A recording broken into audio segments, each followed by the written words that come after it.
The Marvel miracle that announced the game's next superstar. The ripple effects of the Saints' remarkable comeback. The unending misery of North Melbourne. Are the Kangaroos stuck in the rebuild doom loop? And our coaches have their teams on the front row of the grids and eyeing each other soon enough. Matthew Nicks and Craig McRae join us. We've talked about is step into it, embrace all of it. Get in the room and fix it. It's unedifying for a senior coach to do that. They're on the side of caution with the brain. Take the man off. They played the best footy I've ever seen at the start of the season. And if you'd said Brisbane lift the cup, I would have said, of course they do. It's the stuff that legends are made of. What is holding the ball? I don't think I could answer it clearly right now. I could do something wrong, and I need to go, and the board sacks me. The fans love it, and with no fans, no 360, right?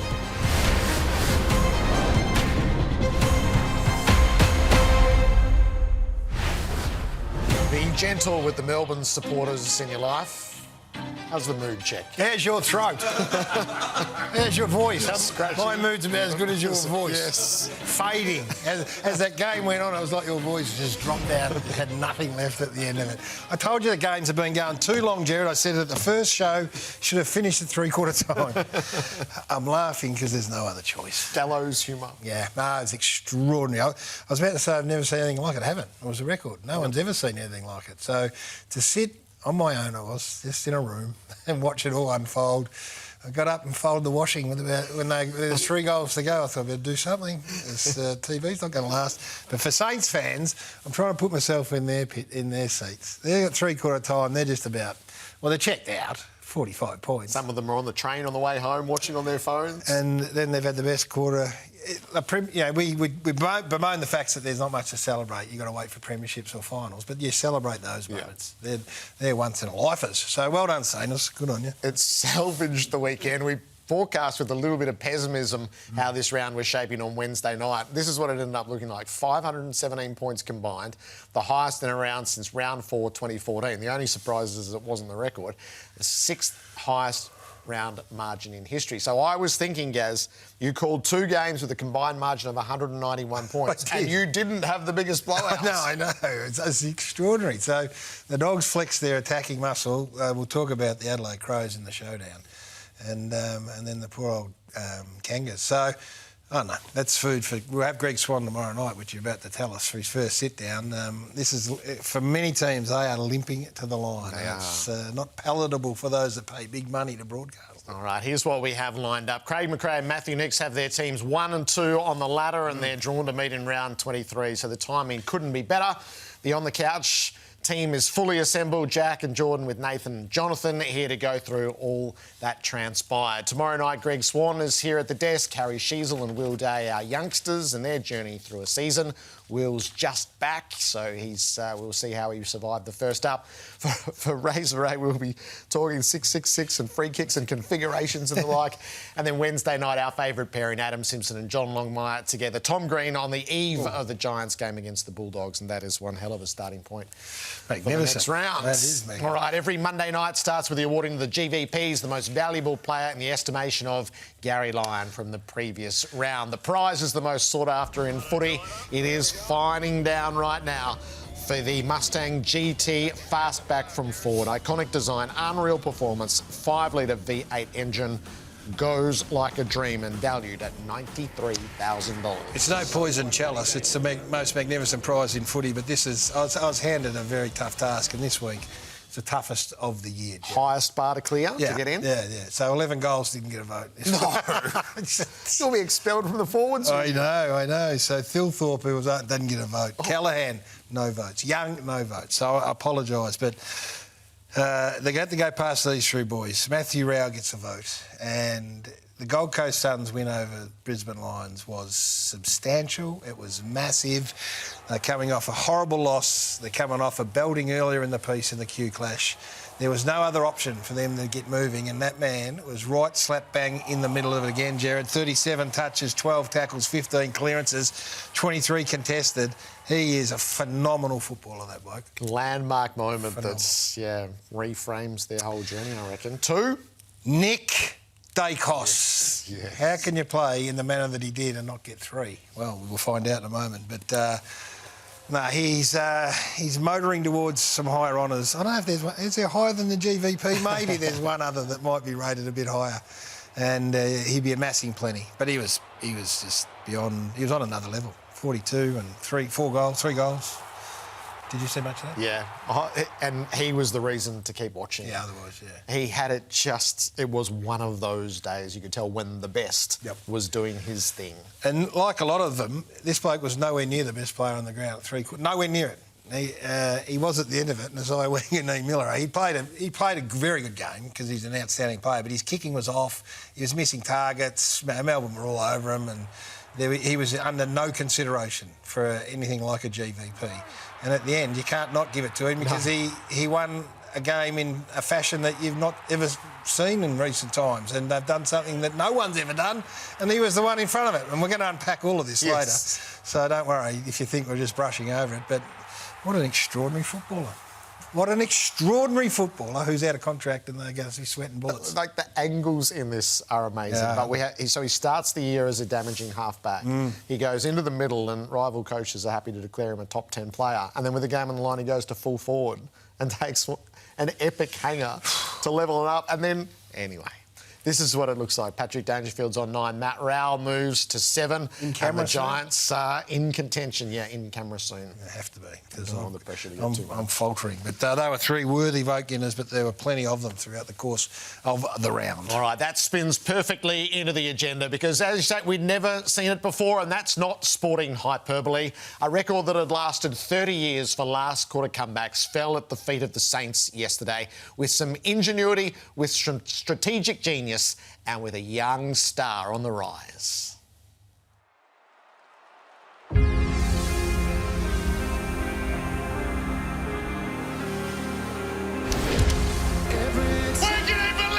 my God! Oh my God! Unbelievable! Oh my goodness! Unbelievable! Unbelievable! This is unbelievable.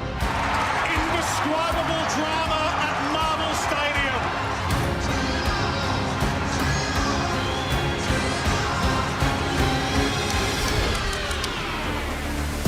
What about Ross at 3/4 time? You're that far behind. What's the address? Just keep positive, boys. That's about it. I wasn't even listening. I was like, oh, shit. We were getting pumped. But we did talk about the joy of playing footy. Like, don't let it get you down. Like, as a kid, like, you'd love to be here. So let's just dive into that space. That's what we spoke about a bit. From 46 points down at 3/4 time, it would be all time the greatest AFL, VFL comeback if they can get the clearance and score. Melbourne hoping to hang on for a draw just to take some points, but they can score and win it.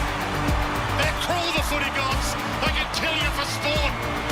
When you're coming from behind, as our coach taught me, like, you've got to do everything right. You've got to take your opportunities. Clearly we did that. You know, I think we've created history, haven't we? Malia has gone to full forward. Saints need a goal to tie the scores. The long kick. Oh my God! Oh my God! Unbelievable! Look at Ross Lloyd. He can't believe it. Could be the finish to beat all finishes. Scores are level. Scores are level. It's a thriller. Thanks to Wayne Miller. Just hold him. We're not set. We're not set. Oh, we've got a free kick. It's a free kick. 6-6-6. 8 seconds left on the clock. It's a free kick to St Kilda in the middle of the ground. 6-6-6 in They had one before. Wait! We've got to set it up. No, Max can't run off. We must set up the positions. 6-6-6. And off they go. We've never seen this in AFL footy before. Marshall says thank you very much. Oh, he's got it, the superstar. Oh, well, no, we will look at that. Time starts now. Marshall scores that. He marks it 40 metres out. How did that happen?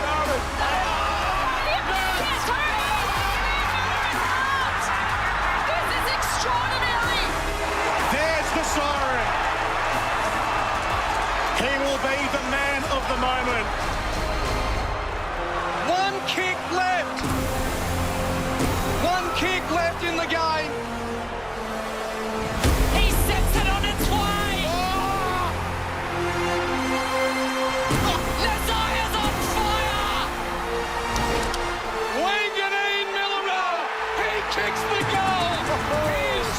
are the Saints, and St Kilda has conjured a miracle victory under the roof.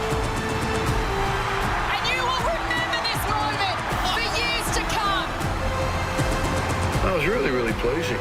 Yeah, it was really exciting. But at the end of the day, it's 4 points, create a bit of history, get a bit of belief, and we all get together. We're trying to build out the mortar of the club. That will go down in St Kilda AFL folklore. That's the most extraordinary game I've seen this year. Dwayne finally got his finish to beat all finishers. The what are we seeing here? And the truth is, you could go to the footy 3 times a weekend for the rest of your life and you will never see a finish like that again. Dermot sets a high bar. That's the best finish this year. Come on.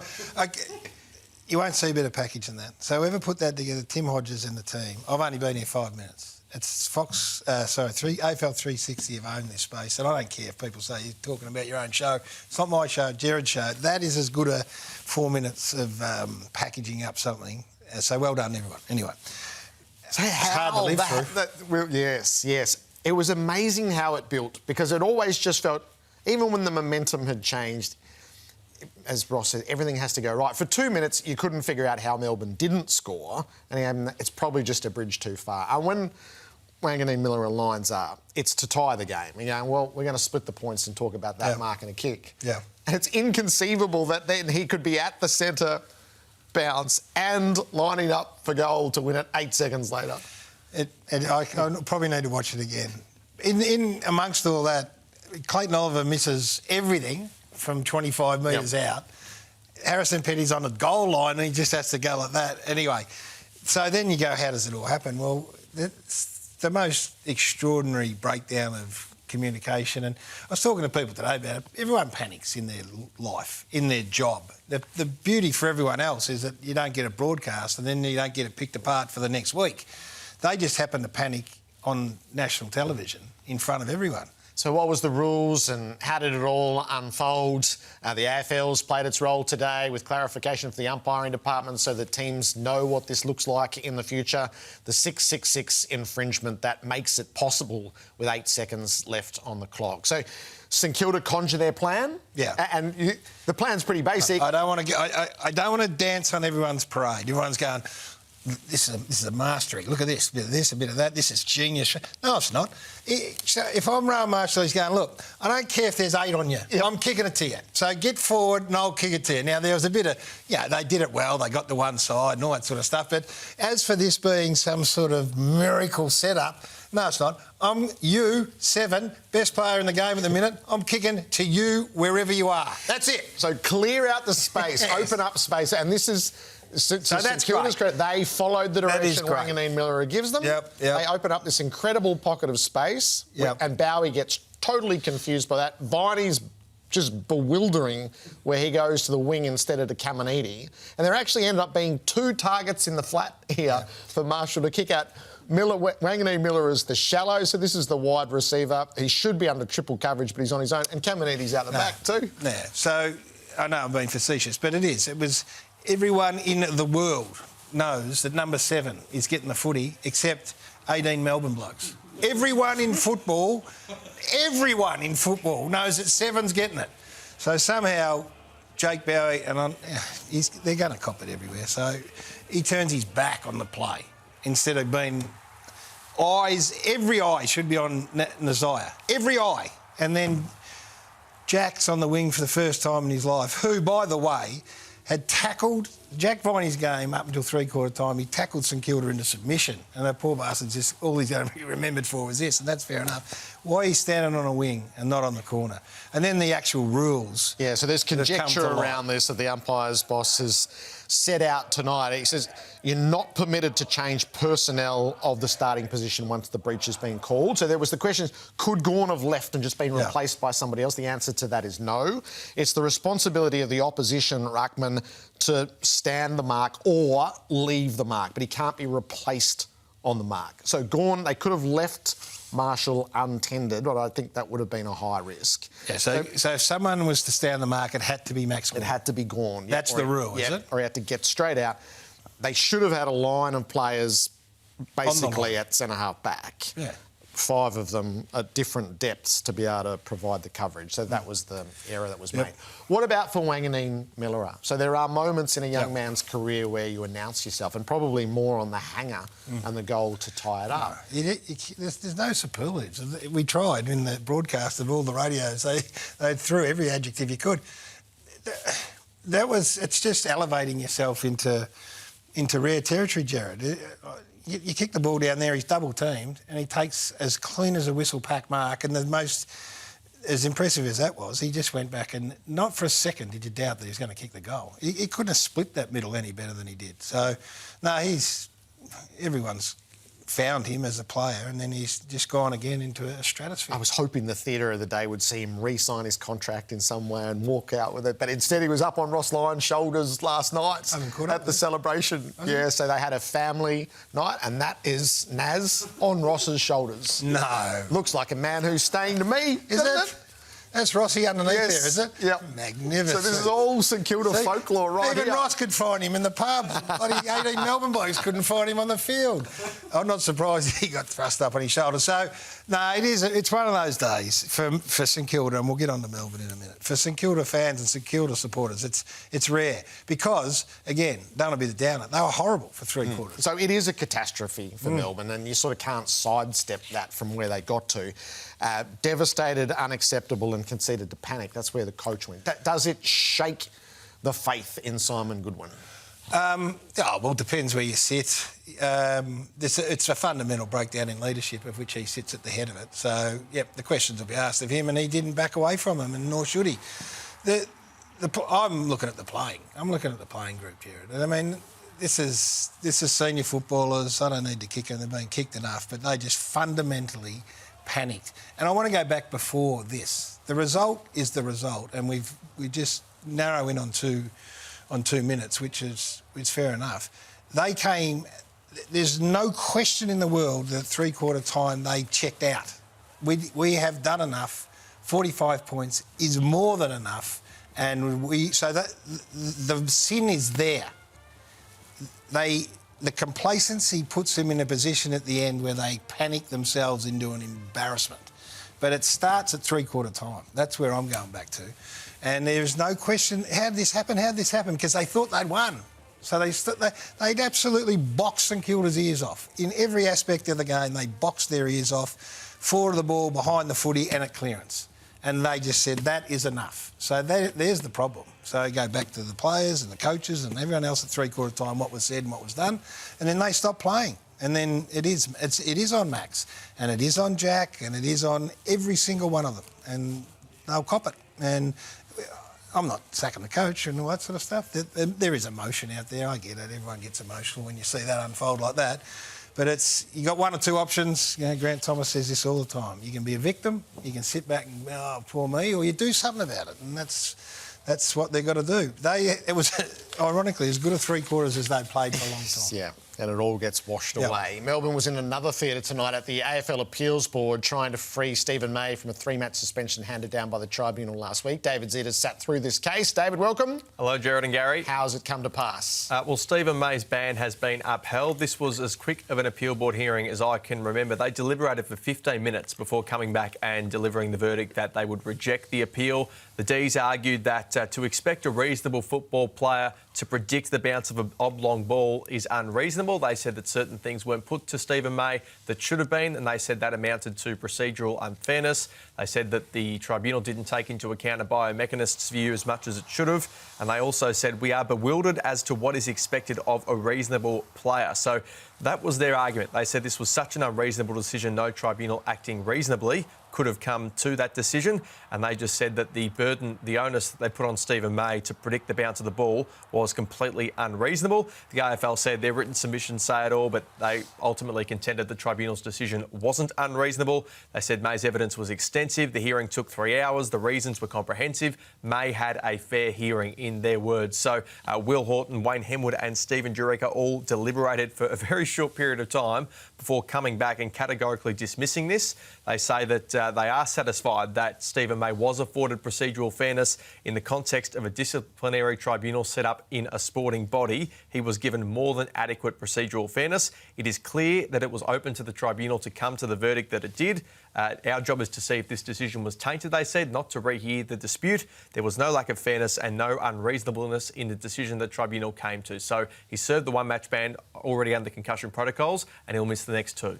All right, so a high legal process that happens at appeal these days, not a rehearing of the original case, but it is vindication for Jeff Gleeson and his tribunal, and a lot of us have been critical of that verdict and the way that it was handed down, but that has been validated and endorsed and the ban stands, and now on to the players to make their adjustments. It's kind of got pushed aside. It has. The biggest loser in a long list from the weekend was North Melbourne. It's getting harder and harder to mount the case that the Kangas are on the improve.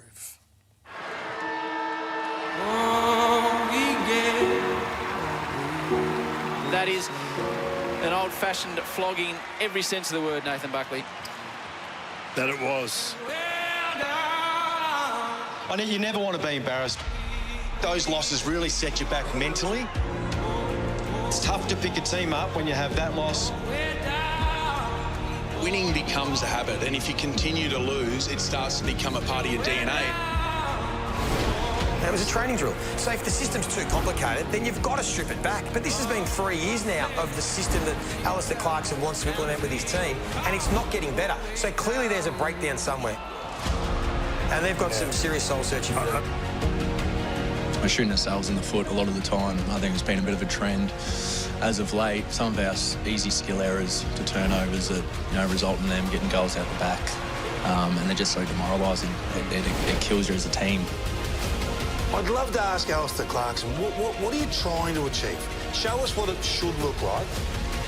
Overall, I can't see it improving. So they've got to ask themselves, is it the right system? And if it's not, is the message getting through to the playing group? What do they value as a club? Now, penny for his thoughts, his true thoughts. Is he able to do what he once thought he could do with this group? Are there any doubts there? Right now, those sides down the bottom need to be competitive to then take that attitude into pre-season to then improve, hopefully, next season. That type of loss can damage that. Clarkson's 56th game in charge. It's the 3rd season. The first was hopelessly compromised, as we have talked about previously. But the trajectory, you want to be able to see the signs, and Saturday night was, frankly, about as bad as it's been. Yeah, can't argue with any of that. All that commentary. There is hard to argue. And Alistair Clarkson would be asking himself those questions. His great strength is his capacity to work harder than anyone else over the journey. He's been the hardest worker. He's been the more innovative coach, most innovative coach of the modern era. And I'm not talking about the last 3 years when he went through his successful period at Hawthorn. They changed the way footy was played. And now he's into the next chapter of his coaching life, which is probably his last chapter. I don't think, well, maybe he coaches beyond here. I doubt it. So what we've got to assess, which is hard, is to try and pass judgment on one of the all-timers. And it's happened before. It's Malthouse, it's Pagan, it's these great coaches who owned their eras and got premiership success on the back of them, who then went to, for different reasons, to different clubs and, clubs down towards the bottom like this side, and their capacity to impact there wasn't what it was, understandably. And that's where we find this modern-day great, is, jury out. We'd like to say, no, we can see it. The losses aren't as bad as they have been, but the losses on the weekend. By the way, Geelong can do this to teams.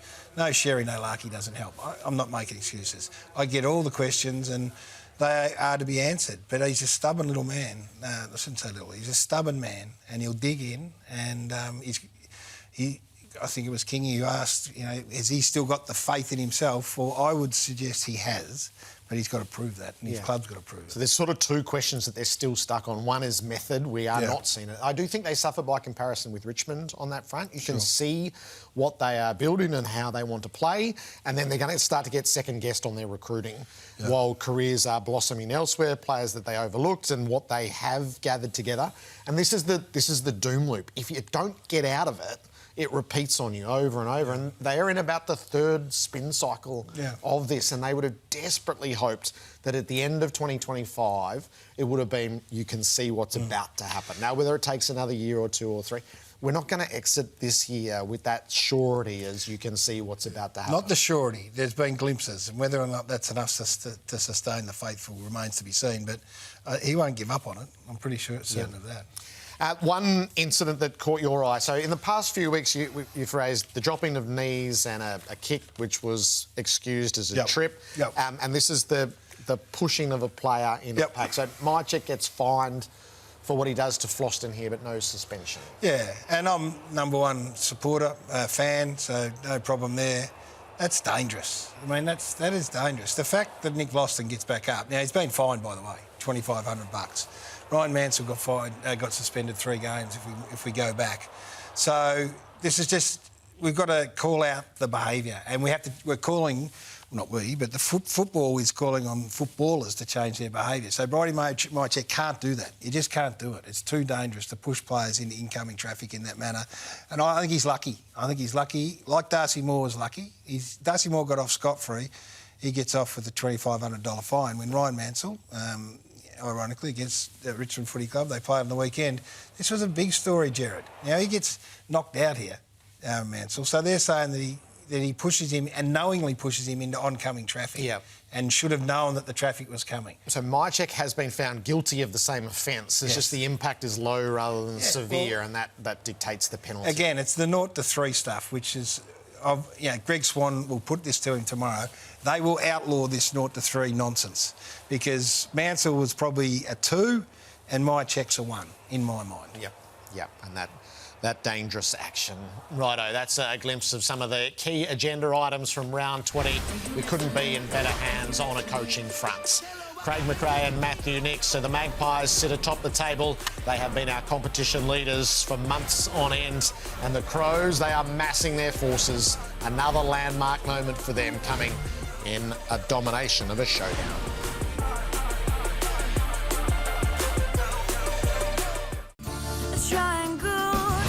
Smooth Moves, brought to you by Jamison Whiskey.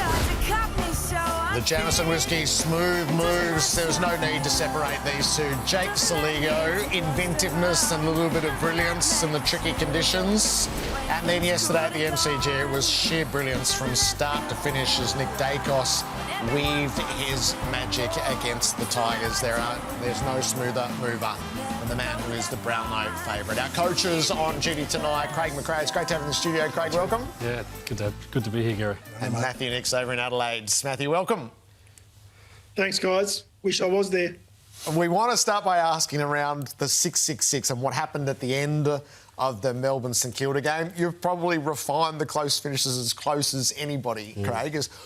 What did you recognise? Did you know all the intricacies of the moment when they happened? No, it's difficult watching at home, and because you only see the broadcast and sort of what's going on. It sort of makes sense. The umpire did an amazing job. The way he controlled the narrative there and had real calmness in that chaos. And just going back a step, I was watching the game back and I knew the outcome, but I just couldn't believe it. A minute to go, or 2 minutes to go, they had to, the Lee Matthews rule they had to kick 4 goals in 5 minutes.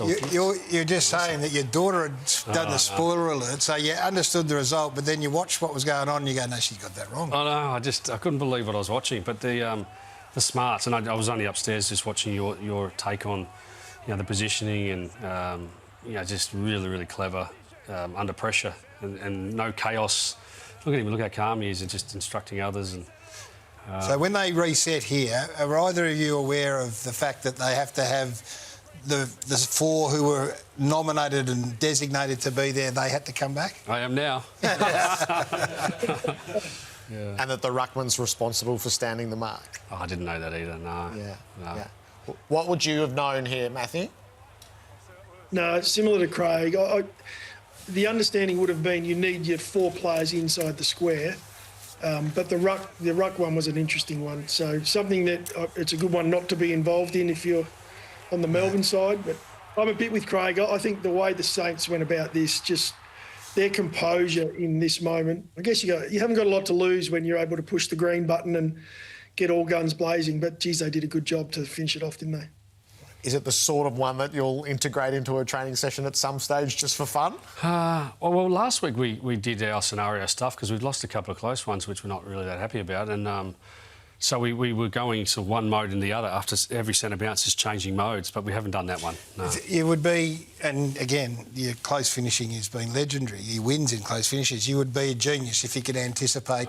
We'll put this scenario up, a 6-6-6 free kick that you've left and you've got to come back and there's 8 seconds to go. If you could have dreamt that up. Well, we had the Cats early in the year where we were chasing their tail a little bit and still got a free kick with it. It was about 10 seconds ago, quick kick, and then Crispy marks it, and that would have been a real incredible picture if we got that one up. But yeah, these things pop up, and then they're opportunities to learn.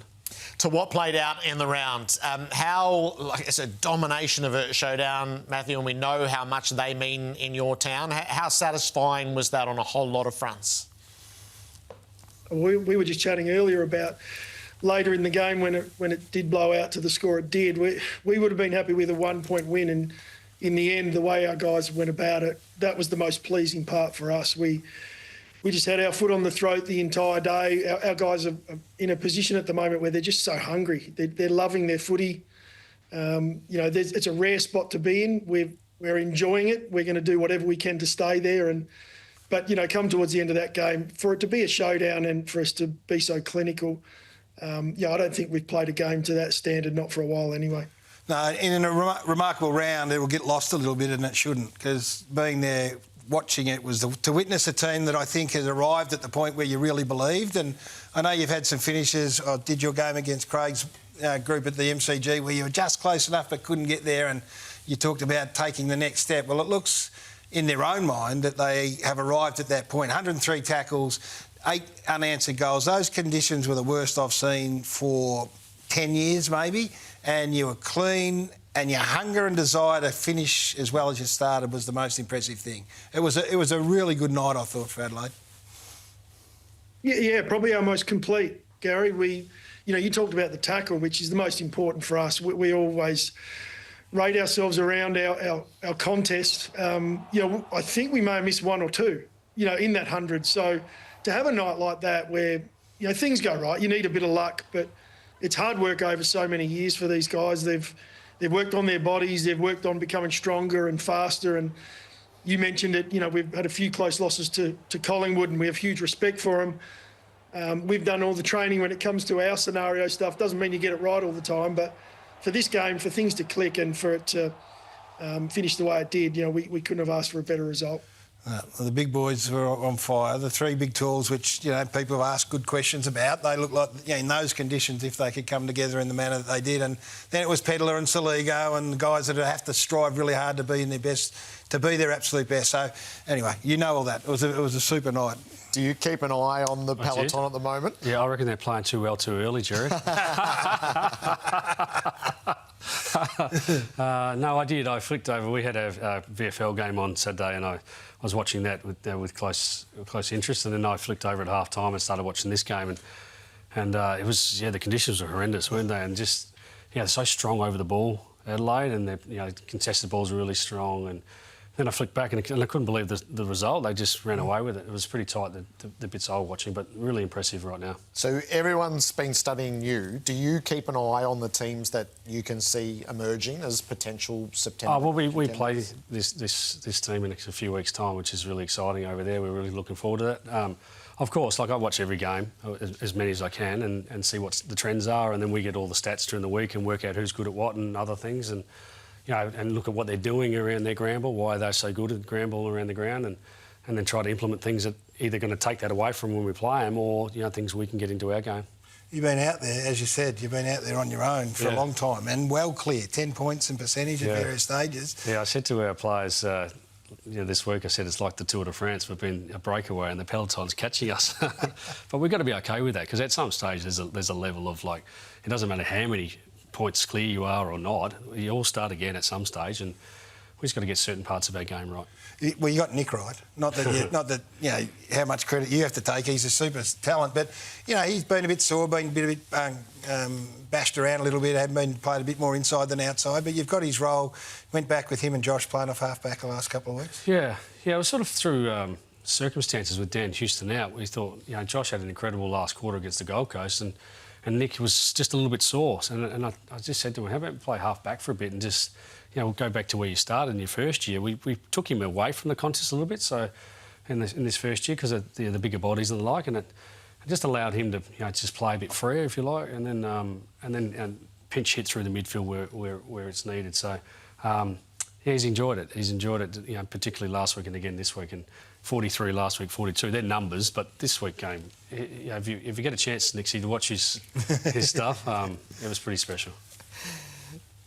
I reckon Nixie will be watching it. Don't worry about that. I reckon he'll be watching it. We're watching it. Don't worry about that. Some of your blokes that have come on, maybe we in Victoria are slower to pick it up, but your back half of Worrell and Keane particularly, and now getting the credit that they have deserved, I think, for most of the year. Michael Annie, you might be able to update us. Came off sore with a bit of a hammy, but your back six are solid. And I know that was a focus for you. First 6 weeks, you scored really heavily, but you got scored against. You've tightened that up beautifully to a point where it's right where it needs to be.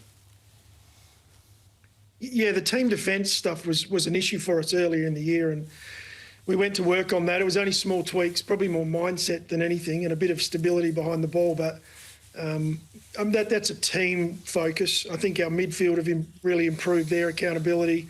Our forward line pressure's been really strong, and as you mentioned, without taking anything away from our backs, they've been outstanding. For a young group. Led by, I guess, Joshy Worrell, Mark Keane, the two guys that probably get put under the most pressure. We had Jordan Butts back there. Unfortunately, he's now out injured, but Nick Murray comes in and steps into straight into his shoes. So, really pleasing to see the guys be able to turn that part of our game around. And we know, when it comes down to it, that's finals footy. The scores against become the most important. I think you'll find Craig's team are the best in the competition at that. So, we'll continue to try and learn from others, especially teams like Collingwood, and we get them in a couple of weeks, as he said, and we can't wait for that challenge as well, especially considering it's over here at Adelaide Oval. Gary referenced the three forwards, and everyone's taken a position on that. Why did you think and why do you think it works for your makeup? Well, I think it works because they're quite unique, our key forwards. Tex being one of those, Riley and Fogg. I would say they probably played one of their best games of footy on the weekend, when some would say you can't play three talls in the wet. They're big bodies. They're all very good at ground level. Riley being the tallest of them, probably some of his best footy's played when the ball's on the ground. So it takes a fair bit, though. They're really working hard, knowing that when that ball does hit the ground in our forward line, they do need to bring pressure and they need to chase out. And there are teams that have tried to expose them at times, in the dry and in the wet. But, the weekend was great for us. It just reinforced what it is we're backing in. We want guys in our team that just compete, that give effort, no matter whether it's offence, defence, or if it's in transition. And those three that we're talking about, they do that for us. So, it doesn't take anything away from our game. Mark Picciuto said during the call that has there been three better tools that can kick on both sides of the footy as well as these three blokes can. It's a subtlety, but it's a weapon for them. They go both ways. Yeah, I think that's probably part of it, Gary, is they're very talented players. So, some people might look at it as we're playing rucks ahead of the ball. That's not the case. Taylor Walker's obviously an extremely experienced player, incredibly skillful, and just understands the game. So he plays, almost like a small at times. Riley's quite unique. And Darcy Fogarty, I think most teams have a Darcy Fogarty, that player that's a little bit of a hybrid, that does it just as well in the air as he does on the ground. So, we're lucky to have them playing their best footy at the moment, and hopefully, as Craig said, we're not peaking too early. Have you refined your thoughts around Jordan De Goey and Bobby Hill, whether one in the VFL's enough?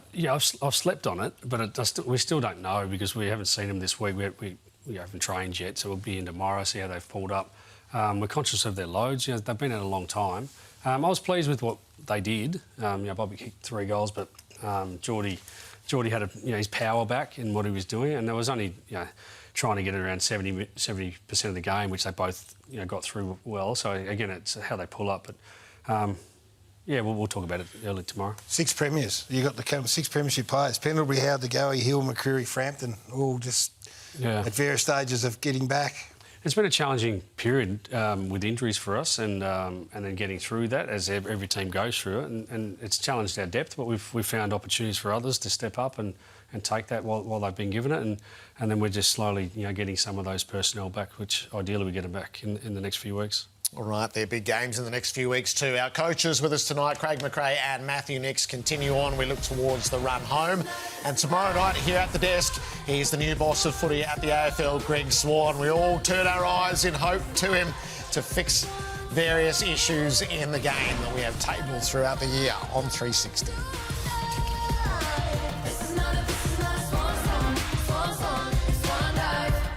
Rough up whiskey, straight, no chaser. Went through 50 breaks, no favour.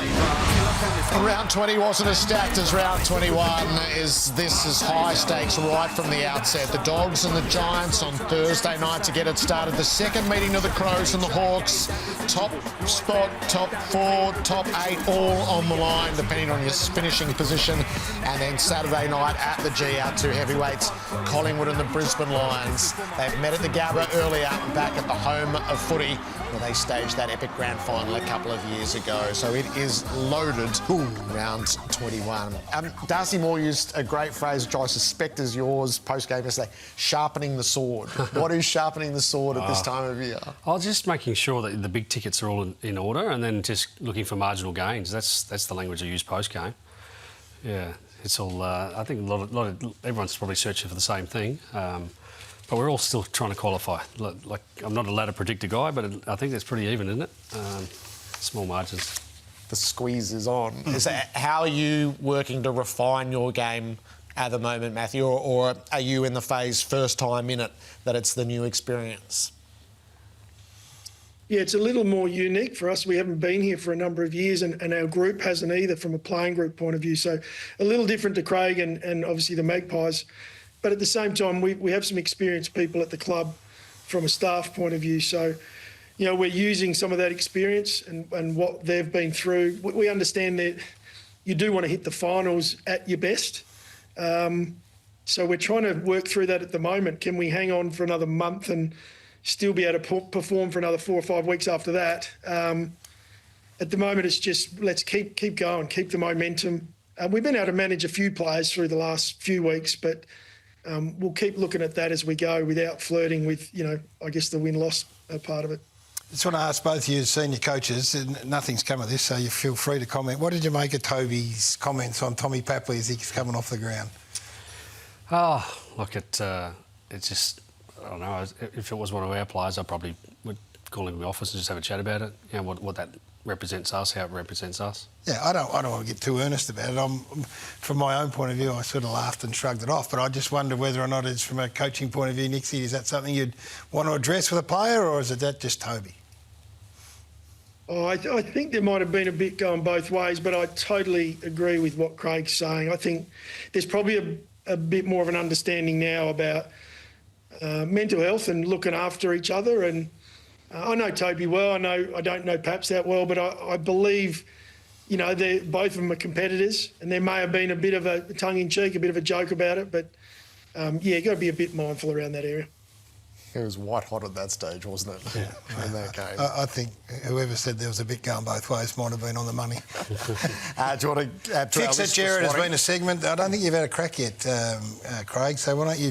Whatever you say, we'll put it to Swanee tomorrow night and we'll get it sorted. In regards to what? Whatever you want. Whatever's been eaten away at you. In terms of fixing the game? Yeah. The game's in pretty good order, but I think the insufficient... evidence for a touched or a goal line decision, I would look for better technology.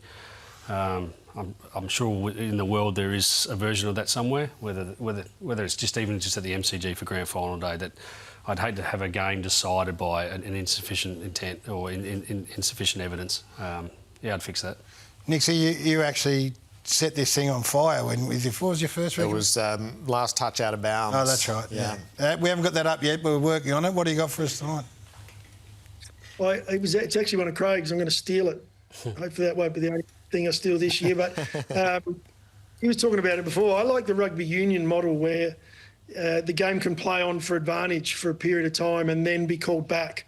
I think if you could then have someone upstairs in the umpire's ear that if there is a missed call, or if the umpire thinks there's an advantage, keep playing until he believes it's not and bring it back rather than the rules we've got at the moment. Is that what you were alluding to?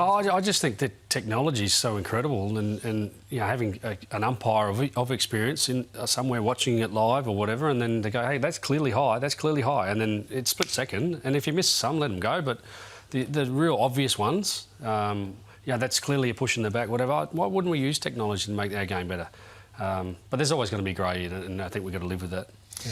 Saturday night is stacked, and the Dacos retro gear has been unveiled as to what you'll be wearing, what your team will be wearing on Saturday night. I've seen the jumpers. Yeah, it is quite throwback. Yeah, the old AFL shield. I just got to go back to my own wardrobe to just bring out the normal stuff. Is it retro round this weekend? Well, it is for Collingwood. Oh, fair enough. Another opportunity to sell some great jumpers, Gary. Another opportunity for Pete to get another photo. Outstanding. No, we're looking forward to it. They are two great games of footy coming up. How's the town? Nixie, I was over there on the weekend. They're getting a bit excited over there. You got to manage that? No, pretty calm over here, Gary. Everyone's keeping it pretty low.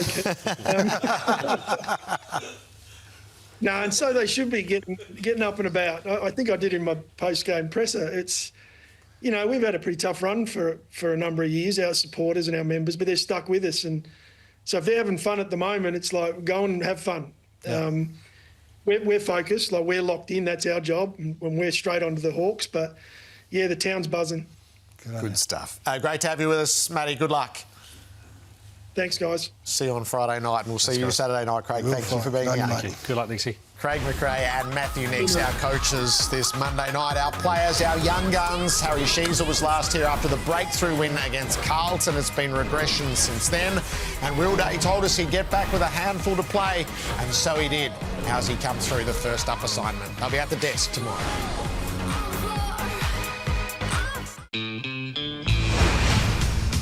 NAB Goal of the Year nominees. Here they are from round 20. Finn Callaghan, he's just about the ultimate fire starter, isn't he? His cruising speed is as good as anyone's in the competition. Yeah. He doesn't look like he's going fast, but no one gets near him. A worthy nominee, Shea Bolton, some of his trickery. He's a recidivist. He's a recidivist goal of the weeker. Beautiful. And Steely Green, who's got a bit about him. He'll be a regular in this category as well, I reckon. And you know what, Gerard? Like all good forwards, good small forwards, he doesn't die wondering. No. He likes having a look at him. NAB Goal of the Year nominations to couch in a moment. The scramble to finish. Yep. You could sense it with Toby Green last week when he joined us. I think you wound him up. And then he dropped the forearm into Isaac. And how disappointed would you be one of our own knowing that he's missing Thursday like your night? Son, when your son disappoints you, Gerard. Just didn't need to do it. This is the Toby that's out of control, Toby. But there's no good in that. Like, that's not a misjudged mark or a mistimed punch in a marking. That's just Toby. And I suppose you've got to take the good with the bad, but you would have hoped there'd be less of that coming through. So he's going to miss against the Western Bulldogs big one. On a Thursday night with Taylor, Jack Buckley and maybe one other. So, no, you'd be disappointed. The red mist got him. I think it was you. I think you wound him right up. All right, Greg Swan joins us at the desk tomorrow night. Good. Bring your A game. Until we have a list, we'll have a spreadsheet. We'll have a spread on the table.